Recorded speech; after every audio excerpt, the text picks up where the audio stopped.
Hello and welcome to the Game Hump. That's right, it's Wednesday.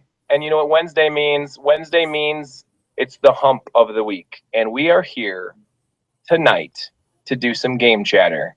Game chatter and possibly some other sorts of chatter. Are you guys excited for another night of Game Hump? yes. Yes, and I'm excited too. We know that you wouldn't be able to live without this show at once a week, right? Oh yeah. So anyway, I'm sorry. These sound effects are just the worst. I feel so bad. Um, He's not um, sorry. and I'm not sorry at all. But we do have our special guest, the ever so talented and hilarious Ryan Buckley. How you doing, Ryan? Thanks. I am well. How are you? Well, so far so good. It's Wednesday. That means half the work week is over, so that's kind of cool. Unless you have to work on weekends, then that's unfortunate. Or maybe if you have to work late Thursdays and Fridays, and you have to put a majority of your work time or work week into the last couple days of the week, that's a bunch of crap. But let's just hope that everyone is in the same boat that we're in, and that means that the weekend is near. And we celebrate Wednesday nights in a special way here at Game Hump. You know what we do? Do you hump games? We don't hump them. That's just disgusting. I don't know why you would even mention that. That's creepy. No, we just talk about them.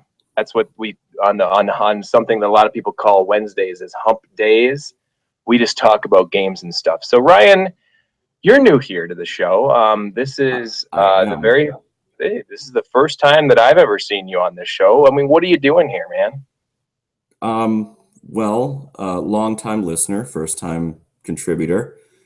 Uh, yeah, I just came here to talk about some games, maybe some movies. I don't know, a little bit of I couldn't both. help but notice in your little tagline down on the bottom thing there, it said movie disputer. That's kind of a curious thing to put in there. Perhaps we will touch on that one later. I bet we will. Perhaps. I Perhaps. look Yes. forward to it. So why don't you give us a little bit of a backstory on you? Not a life story because we only have an hour, honestly, but maybe like a little bit of backstory. What kind of games you into? What kind of movies you into? What are you playing these days? Like tell me what your first video game system was. Things like that. First video game system was the regular Nintendo. Um, and yeah, played the original Mario and Duck Hunt for a very long time and will forever be upset because my dad is the first one in our family to beat the original Super Mario Brothers and rubbed it in my face in a robe one Saturday morning. So then I strived to beat that game, and did. Did you also do it in a robe? I did not. I didn't have a robe at that time. Footy pajamas, I believe, if I remember correctly.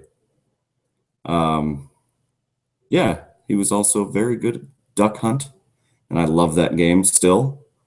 And it makes me really sad you can't play it on flat flat planel TVs. I'm just gonna roll with it.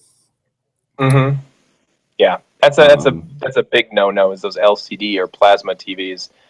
They like to push the whole idea that you can play all your old game systems and things on it, but none of those. What is that? What was that even considered? Were remote controls? It was like red, infrared. yes.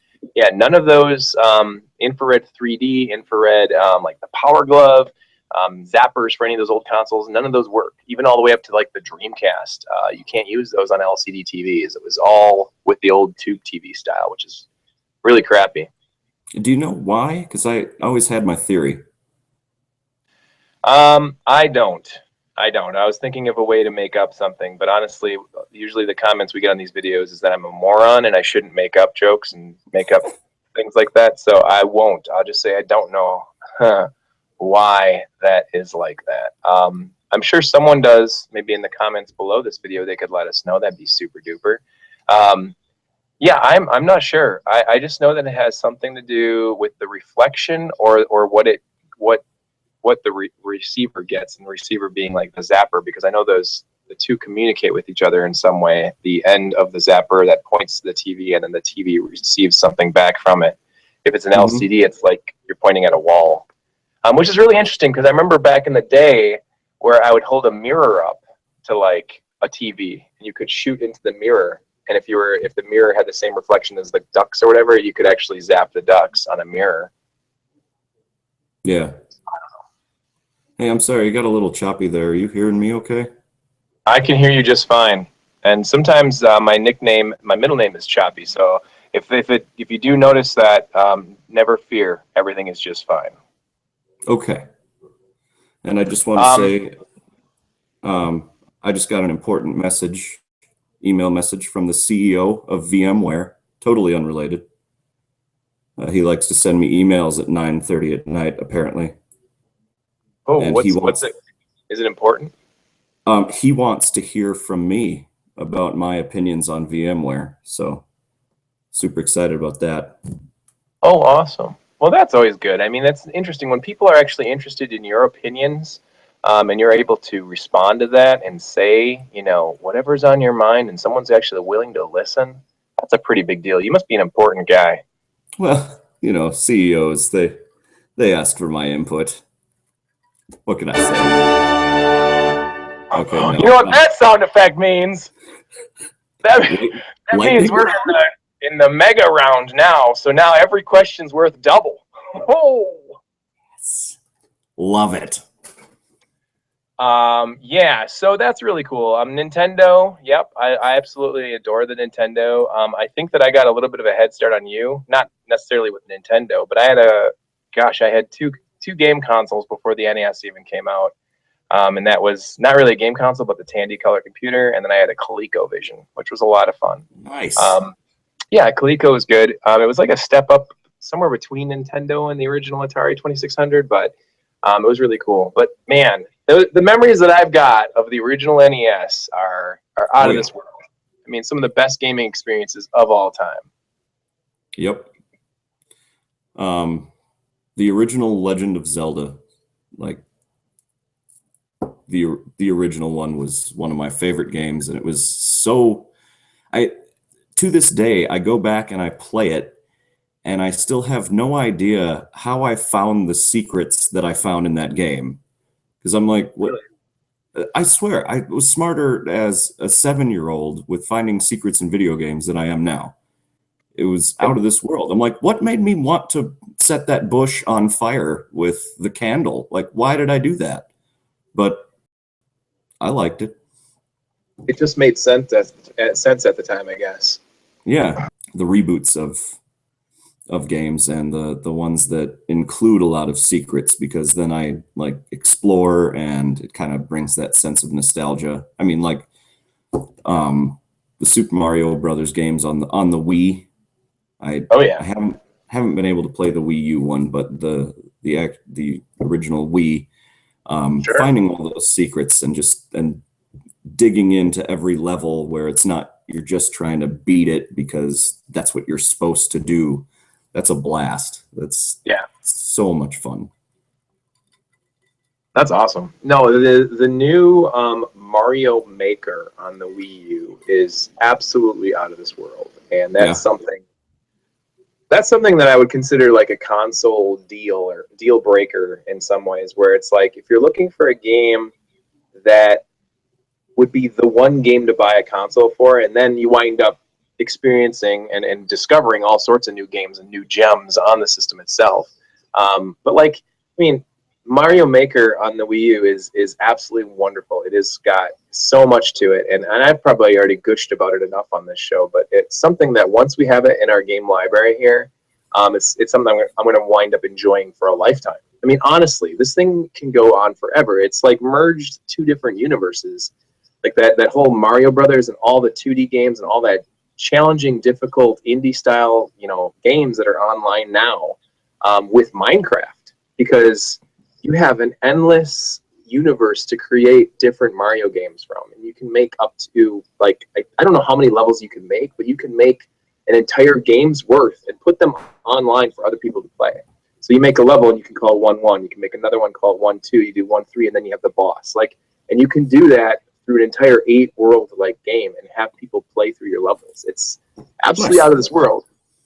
And you can do them in the style of Mario 1, Mario 3, Mario World, or the new Super Mario Seriously. Bros. Yeah, yeah. And then Oh they have wow. characters and like all the sorts of really oddball characters and little symbols and logos and power ups that you can unlock by the more you play it. Matter of fact, I actually saw at Pizza and Games last month, someone made a level where you're going like all the way through it, and towards the end, right before you get through the end door, you hit a block, and then a little weird spiky blue mushroom pops up, and Mario jumps on it and turns into Sonic. Like, What? yeah, yeah, it's crazy. Like, because Nintendo and Sega are all about helping each other out That's now, apparently. So that's yeah, another it's thing that blows my mind is that Sega and Nintendo actually like isn't are it now weird? I, friends.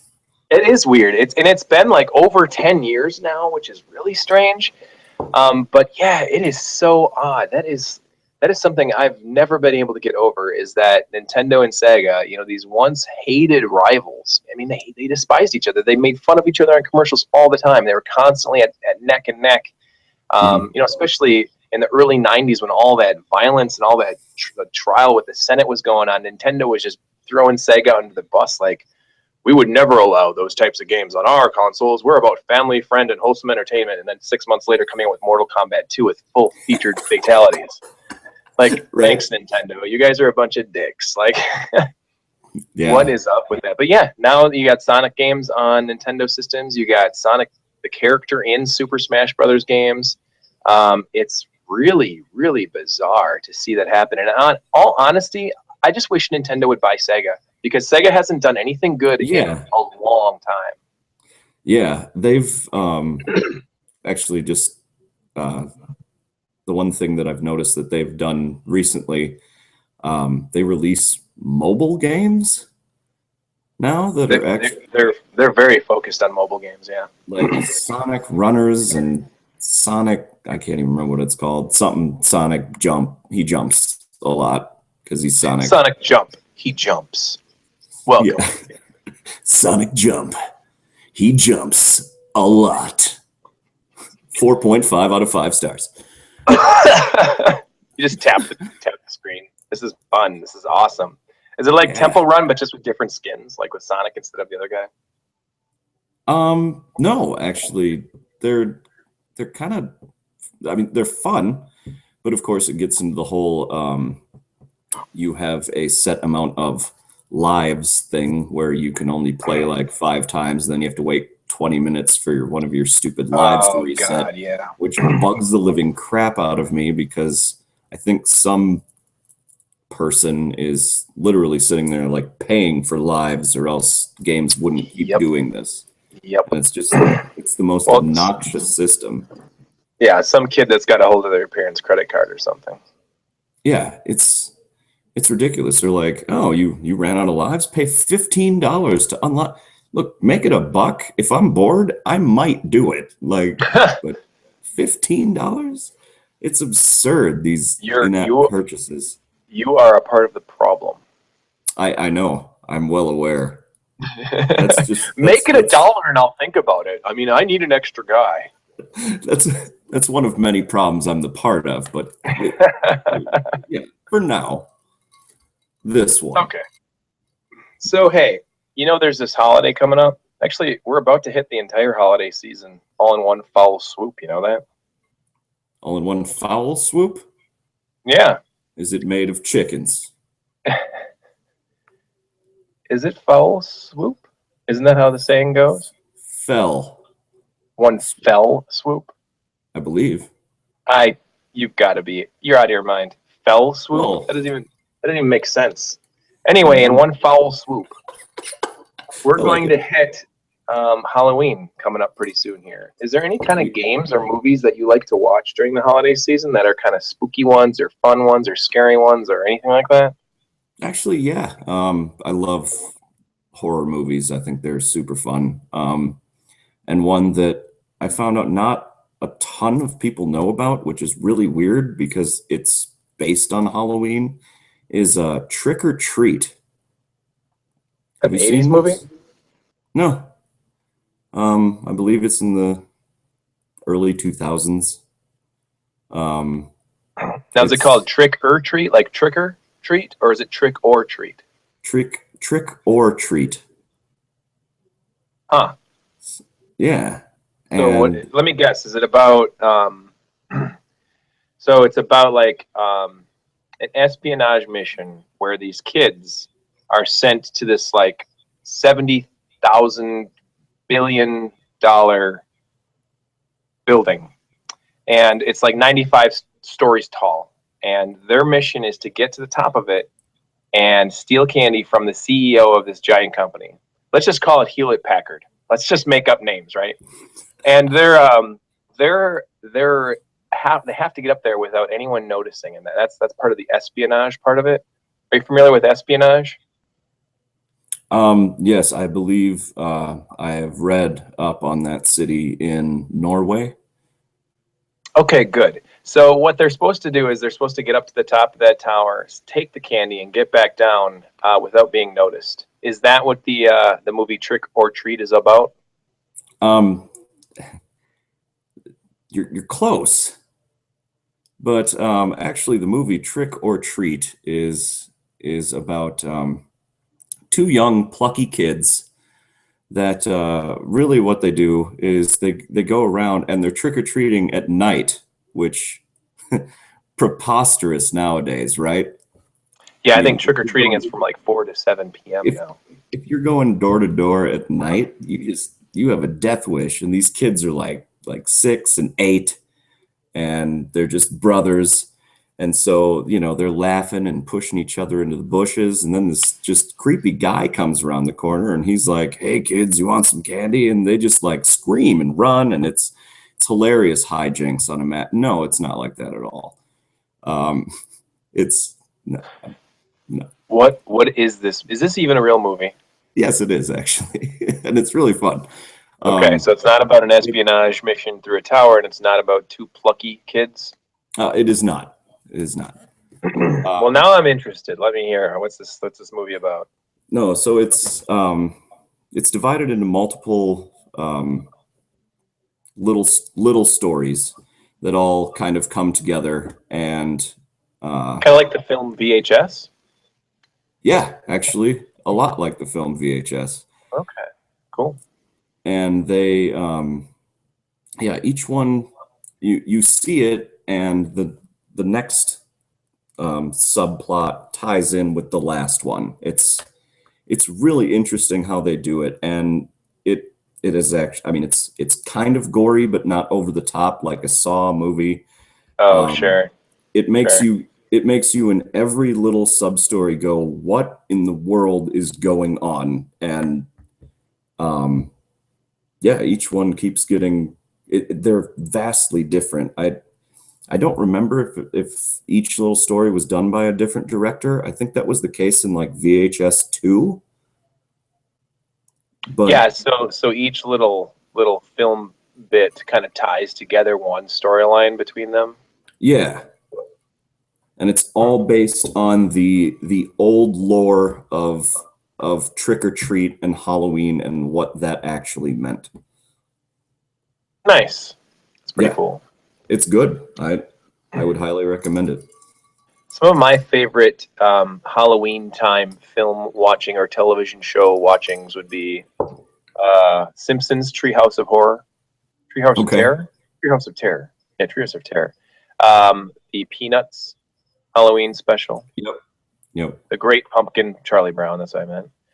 The Garfield Halloween special. Terrifying. Garfield Halloween special is also really good. And then, actually, to top it off, one of my favorite Halloween movies is The Crow, The which takes place, Crow. yeah, takes place on All Hallows Eve. I liked The Crow. Crow's a great movie. It Not enough is. people talking about it, but it was a really great movie. I like that one a lot. Yeah. Um, One of the games that I actually enjoyed playing around this time. I don't know why, but it's actually interesting that I just mentioned Mortal Kombat 2 a little bit ago. But one of the creepier games that I remember being a fan of when I was a kid, one was Mortal Kombat 2 itself. I think it was the forest stage. I don't remember whose Oh stage that yeah, exactly is. I yeah, I couldn't remember help that but notice stage. that stuff. And if I'm sitting playing the game and I'm trying to unlock like characters or unlock finishers or do whatever at night, and I see like out of nowhere a character's head peek around a tree, I'm like, I'm turning this off. I'm going to bed. This creeped me out. But yeah, I Nice. really liked that. That and then the Splatterhouse games. The Oh yeah. first one, the original Yep. Splatterhouse came out on the TurboGrafx 16. That one is a it has very good creep factor. Really Yep. good gory game. It's got a lot of spooky ghosts and monsters and Mm. zombies all over it. It was a blast. Good game. Yep. Splatterhouse games were fun. Did you get a chance to play the new Splatterhouse game that came out just I maybe have 2 weeks not. ago? I heard it's terrible, so Oh, you didn't miss that's much. I guess it was supposed to play like one of those hack and slash style games, probably a little bit of God of War here or there, just with the gore factor turned up to 1,000, yeah. That's fun. which makes sense for it being called Splatterhouse. True, I suppose. You But suppose or suppose? suppose. Oh, good. That means we're in agreement then, because people say "spose" here up in this northern Midwest city state area, right? Sure, sure. Yeah, I suppose. I suppose. I suppose this is like when you're trying to say "might as well." You say "might as well." That that's not northern at all. That's you. You say "might as well." I do. Yeah, I think I remember you just this the other day. By the way, Ryan and I work together. So Ryan walks over to my desk and he says, "Hey Joshua, we might as well get some boiled peanuts one of these nights." I said, "What the hell are you talking about?" Apparently, it's something he says all the time. I said them nights. Thank you very much. One of them nights. Yeah, you did. That's right. I'm There sorry. it is. Well, that's awesome. Oh, It's cool. It's interesting that the two of us got talking recently about things because after you had the NES, you wound up getting a TurboGrafx. yes, sir, I did. As did I. Holy Where you, crap. where's your soundboard now? That was a perfect time. Oh, so did I. Nailed it. And then we wound up getting a Sega Saturn. Oh, that's if Aaron was running the soundboard. Oh, yeah, that's true. Yeah, Aaron's not big into the Sega He's Saturn. not a big fan. Nope. We He's more like him into though. he's more into those big companies that make lots of money. Was that a good one? That was a good one. I don't know. What does this one do? Whoa, that's I kind of like creepy. it. That's kind of cool. Yeah. Yeah. And Anyway, and then he got a what? TurboGrafx. Brom. Yes, but then we both got the Sega Saturn, and although that system didn't do very well, Yes. no, I don't know what it was about me during that time, but when I got the TurboGrafx, it was like I knew that it was probably not going to be the most successful out of those systems, but it just Mhm. had serious attraction to it, and I absolutely Mhm. fell in love with it, and I still enjoy it the most. It's like anytime I find a game that's even remotely playable, but I've never tried it before, I absolutely have to play every inch of it. I have to just find every obscure and tiny little fun reference to anything in it and be like, this game's awesome. Can't believe you guys haven't tried it. That's right. Silent Debuggers. It's like the funnest game ever made. So awesome. Yeah, I don't know. But Yeah. yeah, I don't know. What were some of your favorite TurboGrafx games? Bloody Wolf was probably my absolute favorite. Bloody Wolf is good. That was a tough freaking game. Yes, it is. Oh my gosh. But I couldn't stop replaying it because it's like, I'm going to get farther this time. And then I Yep. didn't. But then finally I would. And well, because it was so ridiculous. It's like, daggone it, I didn't make it very far at all, and you just die and you die, and then all of a sudden you like make it one little inch farther, and you're like, yes, and then you die again. But it was awesome. Yep, yep. I remember thinking that you could memorize the levels pretty well, and you had to. You had to memorize Yeah. every bit of the level. Sometimes the AI would like react differently though, so that was like really unpredictable and not much like a lot of NES games like Mega Man or whatever. Hmm. But it was the bosses, and it was so hard to get to those bosses with all your life, Yep. and or all your guys even, and that was what was so difficult about that game. I mean, Hmm. you can memorize everything, but those bosses can kill you in like two Yeah. hits, or if you screw up a pattern, you're just screwed. Like because then they're just nailing you with all these things. You're fighting like you're a dude with a machine gun fighting a helicopter or a Yeah. tank or a It's freaking submarine, like with it, just torpedoes shooting at you, and it only is oh, able to be shot at when it submerges or when it's finally above water. oh, the Um, submarine. yeah, the Yep. submarine was tough. Submarine That was was a tough because beast. every torpedo it shot at you, it was blowing away the platform you were standing on. Yep. So the way you had to do it was you had to get it to line back up to where it was before. So when it shot the torpedoes at you, it would just shoot them back at where it already shot, so it wouldn't blow Hmm. up more of your platform. It was tough. Right. And Bloody Wolf was tough. you'd always run out of platform. Yep. That Bloody Wolf was an amazing mix of like a lot of different genres. It was a little bit of Akari Warriors, a little bit of Contra, um, Hmm. and the only thing that it was missing, in my opinion, I think it's an excellent game the way it is. But if it had two players simultaneous, I think it would be one of the best games of all time. I think it would probably be one of my top 5 TurboGrafx games, just in general. Yeah. I think it would be one of those games that everyone loved. Like, oh yeah, Bloody Wolf. And the thing is the arcade version is 2 players, so that's really cool. You got Is to it try the really? arcade one. Oh, Yeah, nice. I would love yeah, to. yeah, it's really good. Bloody Wolf. Uh, gosh, you already mentioned. We already mentioned Splatterhouse is really good, but Hmm.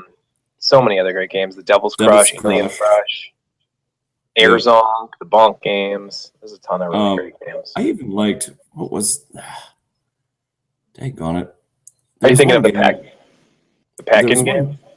No, there was one game where it was kind of RPG like, um, side scrolling, where Are you thinking of Keith Courage? I might be. Could you turn into a dragon in that one? You don't turn into it. Oh, you're thinking of Dragon's Trap, Dragon's Yes. Fury. I think it was Dragon's Trap. Oh, what was it called? Hold on. Hold Oh, on. Entertain oh. everybody with the joke. So a horse walks into a bar and the bartender says, "Hey, why the long face?" I'm Good so one. sorry. Do another one quick.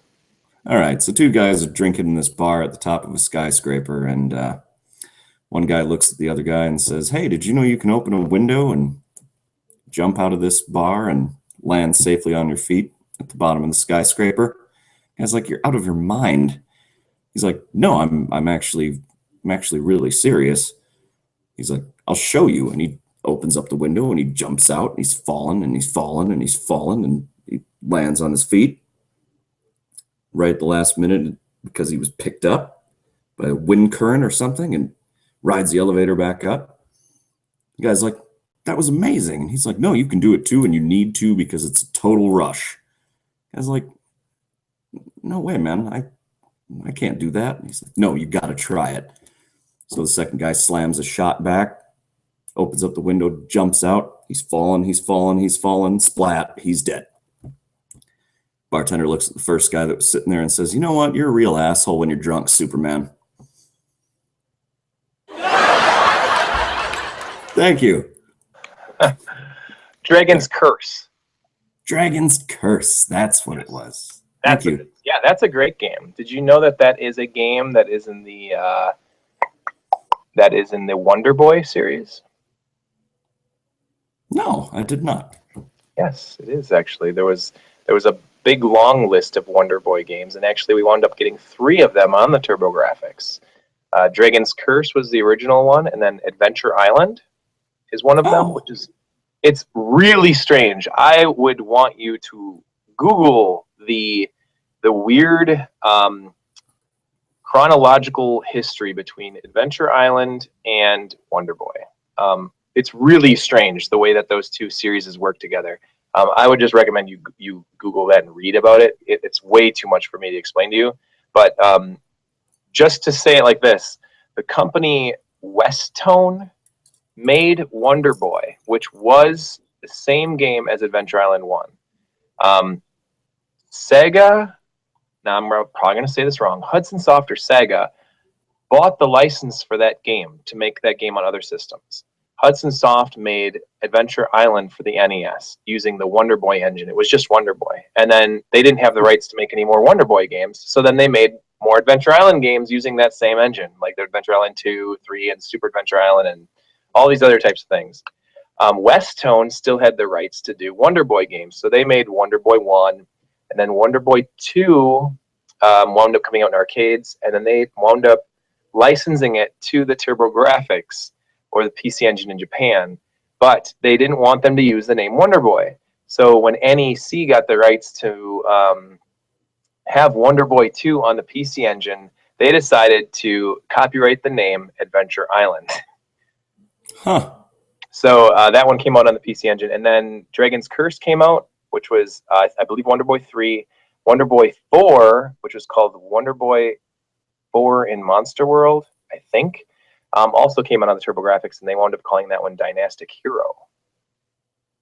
So it's a lot of weird. Sorry, too much, but No, that's it's all right. my overshare of the night. But it's a weird series, and they're all really fun games too. That's what's really cool about it. And then the interesting thing about it is someone licensed one of the games, and then that spawned an entire series of other really great games, because the Adventure Island series is one of my favorites. I absolutely love like Yeah, all those games. I just recently got Adventure Island 3 on the original Famicom, so I'm really excited to kind of play that one that's here and awesome. there. Yeah, that's kind of cool. So that's really awesome. Dragon's Curse is really fun. That's a really good game, and yeah, that's exactly what you're talking about. It's like a side-scrolling RPG. There's action adventure Hmm. role elements into it. Yeah, I think you can either save or you can get a huge long password and continue your game and things like that. That's a Yeah, really cool something like game. that. I never ever have ever owned it, and I've never really spent a ton of time playing it, but I've got enough into it, It maybe an was hour or two, really, to it was understand really it. But fun. I enjoyed it a lot. I'll have to try it. I'll have to get that sometime. So then you moved on to the Sega Saturn. What are some of your favorite Sega Saturn titles? Um, well, everything in the Panzer Dragoon series. Excellent. Um, it was it was awesome. I mean, even the yeah, they were just great games. Let's see. I I have know I always put been you on the spot. It's probably been no, like 10 years since you played one. no, it's all right. I have always been a huge this one just makes me laugh because always been a huge Street Fighter fan. But You know what I'm gonna say too. I do, yeah. Um, I I actually enjoyed playing Street Fighter the movie, the game. People can rip on me for that all they want, but that game was actually a Street Fighter esque game, and I mean, the Yeah, mechanics of it actually worked, and it took the characters from the movie, which is silly, but it made it legit. I really enjoyed it. Like um, I'd say it played a lot like Street Fighter 2. there it is. There it is. Look at that, baby. Street Fighter the movie, the game with With Jean-Claude Van Jean-Claude Damme. Van Damme. The only, That's the of interesting course. thing about it is like it used digital or digitized characters similar to like what you'd see in Mortal Kombat. Hmm. But they were like they used the actors from the movie. Yeah. And it came out in arcades. And Capcom was so disappointed with it. They were like, we're never bringing this to the home console. And Acclaim, of course, because they're the biggest schmucks in the entire gaming industry, was like, hey, we want to port it to like every game console. So they wanted to porting it to like the PlayStation and the Saturn. And you probably can't see any of the game graphics or anything, but it's a really bizarre game. It's really like I actually think that the like what Ryan was saying, that the gameplay elements and the controls work really well. It does play like a Street Fighter game. It just looks so strange. Like it's really weird to look at it and think, who the hell greenlighted this? Like, Yeah. why did they honestly think they needed um, another Street Fighter game? Because there were so Well, many at the time.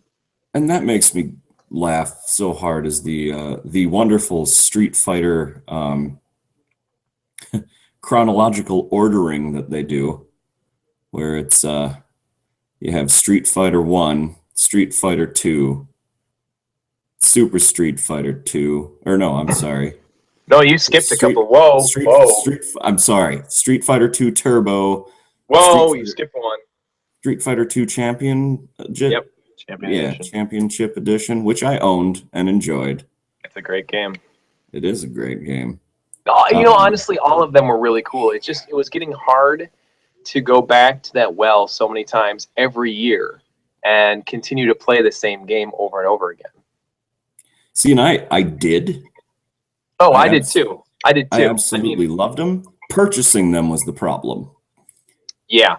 Yeah. I think it was when Street Fighter 2 came out, I loved it. And in the arcades, Championship Edition had just come out. So it was like you still had reason to go to the arcades to play as the bosses, you know, and all these extra things that you had with it. But you could bring the original arcade game home and you could play the hell out of that. So when we played Street Fighter 2 on Super Nintendo, it was something fresh. It was something brand new. It was exciting. Mm-hmm. And then the Genesis and the PC Engine got Championship Edition, and the Super Nintendo got Street Fighter 2 Turbo. And Turbo, in my opinion, was the best fighting game on the Super NES. I think it was absolutely perfect.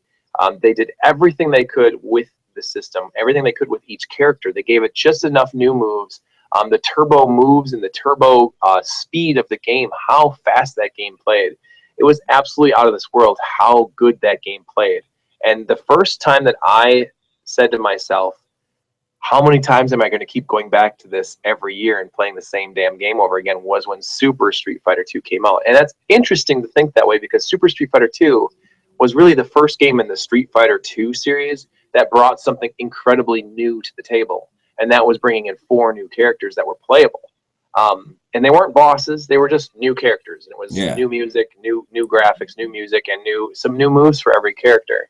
But unfortunately, they had kind of stripped back a little bit of what they gave each character with the Turbo game and slowed it down again, because it wasn't a Turbo game anymore. It actually played more similarly to how the original Street Fighter 2 came out. So that was like a big step back, in my opinion. It was really strange. They fixed that. Which one introduced Akuma? Was that Street Fighter 2 Turbo? I think that was Street Fighter Alpha. No. He was actually playable before that, I believe. Well, you'll have to let us know in the comments below. I don't think so. I'll just keep saying that when we disagree. I think that Akuma was first in Street Fighter Alpha. He was the main boss of the first Alpha game. I think that came through after you fought M. Bison at the end of Street Fighter Alpha. And then Street Fighter Alpha was a whole other series. Street Fighter Alpha 2, 1, 2, and 3 all came out on the Saturn and the PlayStation, and they played much better on the Saturn than they did on the PlayStation. But there was a lot of Street Fighter games coming out at that time. It was really weird. And then they pushed Super Street Fighter 2 Turbo on, I think that was on the 3DO, the Saturn, and the PlayStation, and all those systems. And then who could ever forget it? Street Fighter EX plus Alpha. Because that was really well. Oh gosh. Yeah. Oh dear. That was a worse game than this one. Than Street Fighter the movie, the game. It was. That wasn't. It just didn't play right. It was honestly, it was almost a little bit of a precursor of what they wound up doing with Street Fighter 4 and soon to be Street Fighter 5. I mean, those are good games. Don't get me wrong. They're fun games. But Street Fighter EX was not very good at all. Yeah, you mean Street Fighter Virtua Fighter wannabe? Is that? Very much so, yes. Pretty much. It was basically one of those really poorly made 3D fighters, because when Virtua Fighter and Tekken came out and they were popular, there was a bazillion Street Fighter or I shouldn't say Street Fighter, but 3D fighting clone type games that had come out at that time that were just dozens of them all over the place. There were so many, I can't even think of some of the names of them, but it was like War Gods and Bloody Roar and Battle Arena Toshinden. Battle Arena Toshinden. Oh my gosh. Yeah, there was a ton of those. Let's introduce some poorly 32-bit 3D boob action into that. That's great. Yeah. What's her name? Sophidia or something like that? I don't remember anymore. That sounds right. Yeah. And actually, going back to it, Akuma originally appeared in Super Street Fighter 2 Turbo as a secret character and hidden boss. Well, you know, when in Rome, we'll just agree to disagree. What's that? You pooped in the refrigerator and you ate the entire wheel of cheese? I'm not even mad. That's amazing. Actually impressed. What? You know, I don't speak French. Spanish. Whatever. It's all the same to me. La. One starts with la and the other one starts with L. Doesn't matter. No. Sorry to all my French and Spanish listeners. I'm an ass. Yeah. Well, they wouldn't understand this anyway. It's in English. That's very true. Unless you're listening in Espanol. I don't know what I'm saying anymore. So that's awesome. I mean, we got Halloween coming up. Is there any? Are you dressing up for Halloween this year at all? Yes, I am. What are you dressing up as? I can't tell you. Okay. I will be coming into the office in naked. No, that would be not dressing up for Halloween. Not ever since the last time HR had to talk to you. Yeah, not since my last discussion. No. My last coaching experience. Yeah, it'll be fun. I'm actually looking forward to it. I have dressed up for Halloween in the past, but never in the office. Usually I just kind of blew that off. But yeah, well, I got some ideas this year, and I was like, yeah, I think I'm gonna roll with that. So that's awesome. I've gone as one of my very good friends, Pat, who happens to be a man of red-headed descent. And that was a fun Halloween costume. That was one of my most fun because I dressed exactly like he did because I knew what he was going as for Halloween, and I sprayed my hair orange and my eyebrows. Wow. Yeah, it was super fun. That's a little creepy, but hey, it was hilarious. That's awesome. He loved it. He loved it. Please, you know, you like a good horror movie every now and again. Yep. Are there any movies that you've seen? Because this has been kind of a blockbuster year. We've got a new Peanuts movie coming up soon. We got a new James Bond movie coming in the next week or two. Star Wars Episode 7, The Force Awakens, is coming on December 18th. I mean, there's a lot of big movies. Have you seen any of the bigger blockbuster movies of the years? Any of the other ones? Say like, I don't know, Avengers came out, and gosh, what was it? Or some other ones. I can't even think of them off the top of my head. But anyway, there was a bunch of movies. How many movies have you seen? Any big blockbuster movies this year, and what are some of your thoughts on some of them? I've seen the Avengers one. I liked it. I have liked all of the Marvel movies that came out recently.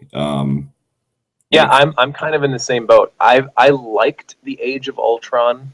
I did. I really did like it, but I think I've said more criticisms about it than I've said praise about it. Yeah. Not to say so much as I didn't think it was perfect and why did they do this? They screwed up all these characters. But one thing that really bugged me about the movie is that I don't know anybody that really had any decent dialogue in that movie. Like, I thought that the dialogue between Ultron and Iron Man for Tony Stark were pretty good. And I thought some of the dialogue between, gosh, I think it was Hawkeye and his wife and Black Widow and those type of things were good. But otherwise, it was like there was so much dialogue between characters that were just people reading lines where they weren't even reacting to what the other person would Yes. say. That was really like odd, and I noticed it about And they halfway through the were movie. and they were forced, rushed scenarios too, which were absolutely ridiculous. Like any of the interaction between um, Bruce Banner and Tony Stark. That pissed me off so It much. was I so was like, stupid. I was shaking my head so much in that movie because He was like, he's like, you can't do this. This goes against science and everything we believe in." And Tony Stark's like, "Well, yeah, but we so should." And he's like, "Well, no, we shouldn't." And he's like, "No, we should."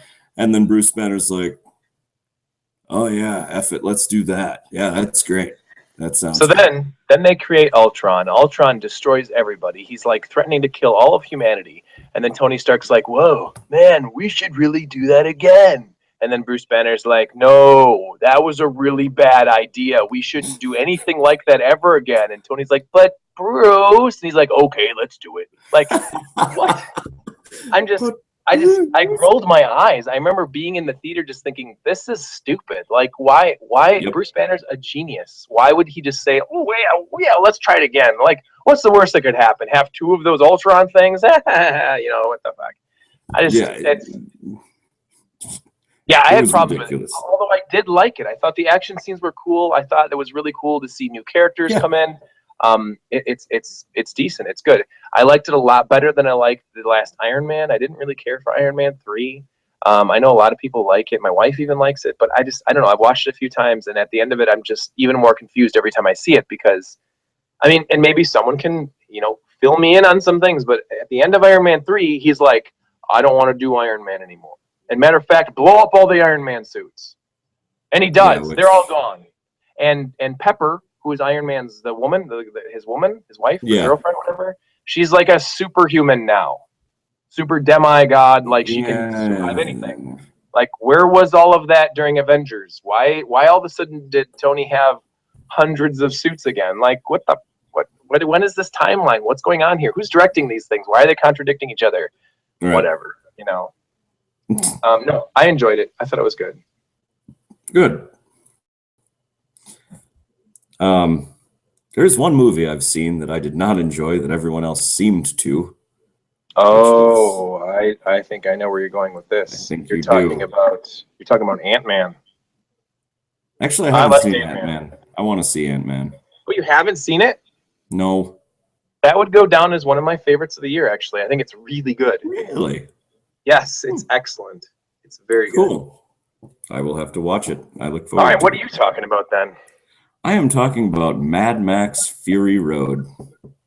Oh, you saw it? You didn't know if you wait. I What were your thoughts about it now? I bought it actually, like on a Oh, really? recommendation. Yes. Because one of my good friends saw it and said, "Hey, this was one of my favorite movies like of the year." So I went on Amazon Instant Video. I wanted to rent it, and they didn't have it available for rent, and so I just bought it, and I despised it. How could you despise it? That's really weird. I know you enjoy it. I think that the enjoyment of it comes from just a lot of feelings I get from watching it because it's so original and the whole concept of it is very different from anything that comes out in cinema now. And that isn't just buzzwords. That isn't just magical sayings here and there. Like, "Oh, I love the way it looks." Like, I literally just a week or two ago, actually no, sorry, last week, I just watched Road Warrior again, which is the second movie in this series. And Mhm. everyone's got to remember that Fury Road is a part of a series of movies. Correct. Certainly, it's been almost 30 years since the third movie came out, but this is the fourth movie in this series, and a lot of the movie expects you to at least understand the universe, what has Mhm. happened. It's post-apocalyptic. The original Mad Max was on the verge of the end of the world basically happening. Everyone is fighting over gas. and blood and water, and it's just this horrible desert world where no one is, very few people are alive. I think like 5% of the Earth's population survived whatever happened has happened. And Okay. and Fury Road has an opening to it where Max is narrating, and it's got him with his back to the screen, or back to the audience, and it just kind of is, the camera's panning up, getting closer to him, and he's just standing there talking about what the road is like and what life is like and how he's got to survive. He doesn't know if he's going to live 5 more minutes. He doesn't know if he's going to be, he's got nothing to live for yet other than surviving himself. He has to survive. He has to keep going for whatever reason to find, paradise or whatever. And Okay. it kind of sets up the entire movie because the action sequences are all like strung together in ways that he gets from one situation to the next, which is even worse. Then it gets even worse. Then it gets even worse. Then he gets free. And it's like, oh my God, he's free. And then he's worse. And then it's bad. And then it's awful again. And I think a lot of the ideas that the director, who is only movies he's ever directed were these Mad Max movies, the director wanted to put him in situations that basically seemed inescapable. And at points, you don't know if he's going to get away. They do all sorts of like, was that considered like ex machina, where it's like it Oh, knows it's, very much Deus Ex Machina, yes. yeah, it knows it's in a movie, and it teases you with things like this is how he escapes, or this is about to happen, and then it doesn't happen. Because he has to. Yeah, and then Because it doesn't, to and then further he's the plot. screwed, and then he's completely screwed, and then he gets away. At like some other random way to do it, and I think there was a lot of appreciation from people that enjoyed the action sequences, enjoyed that in the other Mad Max movies, it was very much male dominated. The females in especially Road Warrior. Road Warrior, Sure. there's like rape scenes every 10 minutes. I mean, the movie is like filled with rape happening. Like Which there's is just, exactly kind of my beef against this new one, other than the old ones, is the old ones, um, they made the villains, right? And granted, this was made in 1981. So they made villains that were absolutely despicable, especially in cinema for that time, where you hated them absolutely because of their actions. And in this one, you were told he's the villain. He's been keeping women down, and now they're getting away. So hey guys, let's save him. Oh, and well, that's, Max is inconveniently thrown in these situations, but yet he does nothing to actually perpetuate his survival instinct that he was talking about before. Characters fold under everything where they're just like, oh, you tried to kill me. Oh, now I trust you. Here's my fail-safe switch. Like, it was so basic, and there is no way, honestly, other than the special effects, that it could possibly stand on its own, in my opinion. I think that had a lot to do with it. The special effects are more actual props and actual explosions and Yes, actual and that was models cool. versus any modeling and actual explosions in the deserts versus like a lot of CG. They use CG in ways to enhance effects and things like that. But I think that it also shows you how life is on that planet, like in that world where, yeah, certainly Max tried to kill her. He had her like head against the ground with a gun at her head. But the moment they were realized that they were being chased by something even worse, it was like, let's work together. Like you might kill me in 5 minutes. I don't care, but we need to get past this 5 minutes now. Like, and that happened several times in the movie.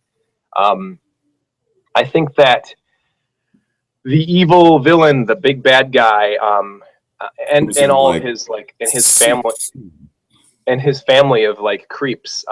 There's a lot of interesting rumors to that too. That the actual villain that is in this Fury Road movie that may have been the same actor that was in the very first Mad Max, which is awesome. I If they think he want to use was that, actually," yeah. which If is you want to use cool. that, is super cool. I loved. But Don't there get. was things that showed you that he is not just, oh, he's evil because we're telling you he's evil. He's like he's obviously some kind of like ruler of this area. Those poor peasants and all the people that are hungry and starving, he dumps water onto them because he's showing them that he appreciates them, even knowing there's obviously a far more efficient way to give people water and food.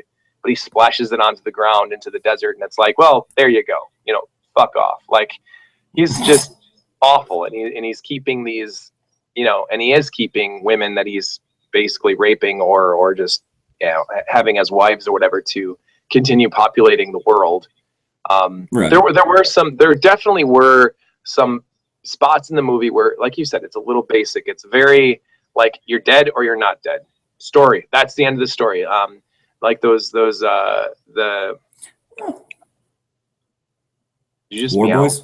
Yeah, the war boys. Like the war boy that winds up getting caught into their whole situation.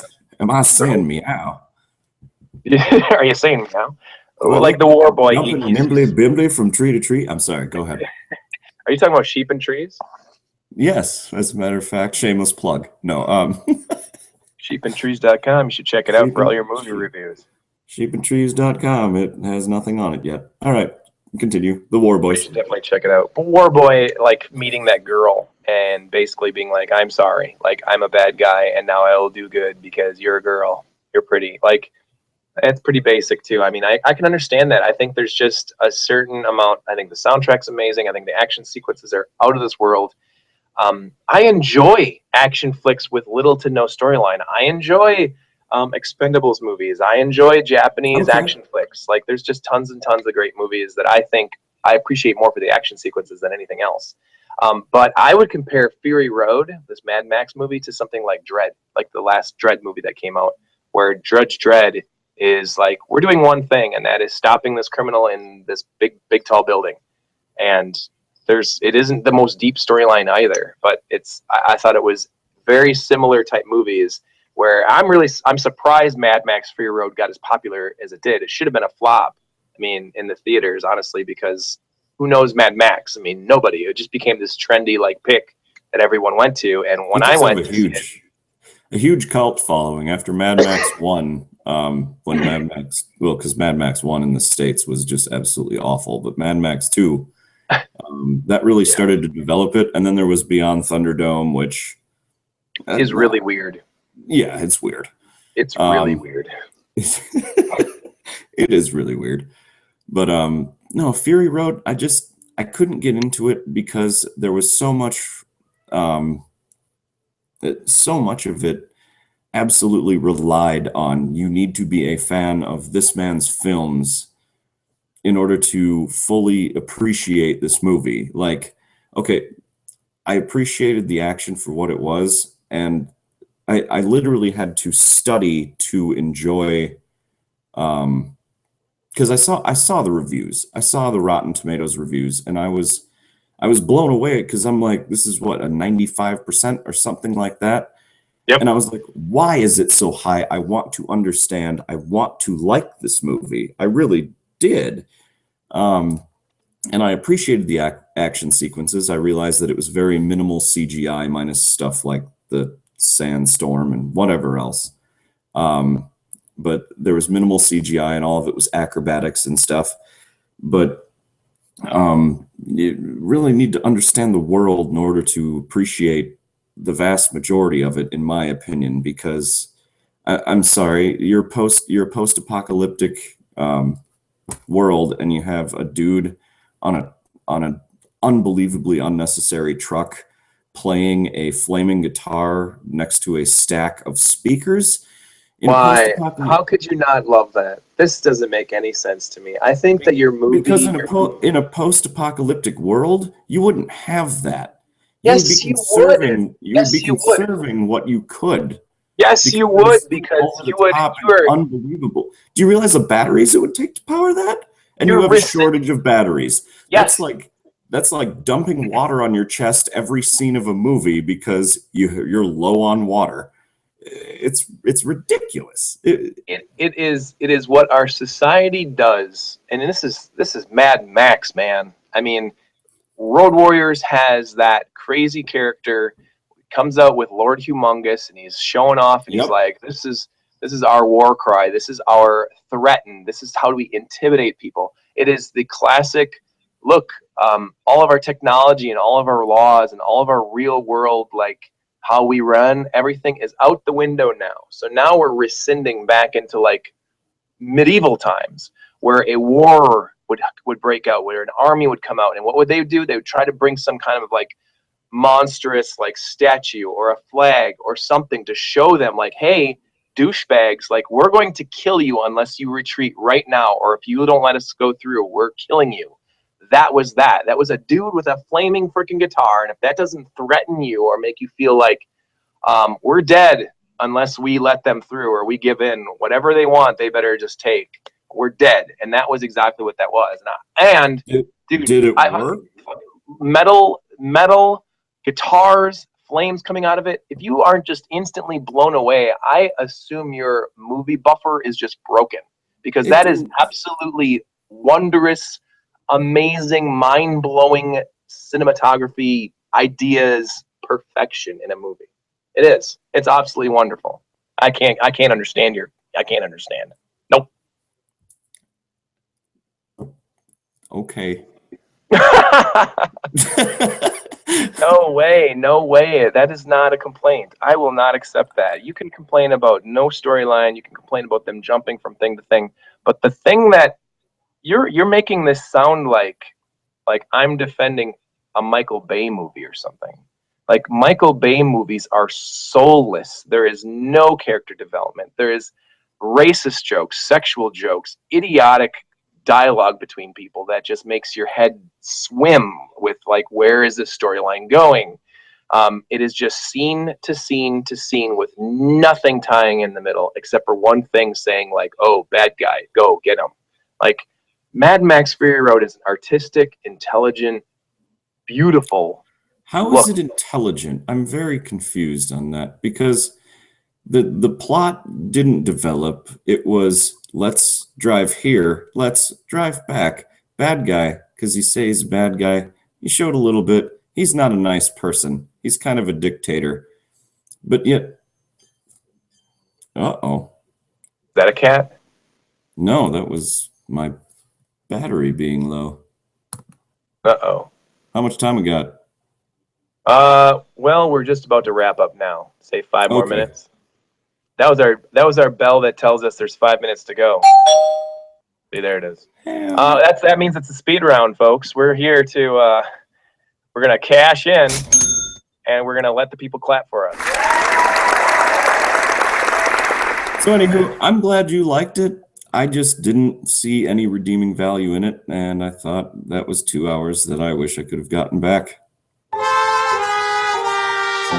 That's the wrong answer, Ryan. I'm sorry. You will go with a wonderful parting gift of a trip to Tokyo. Oh, that's right.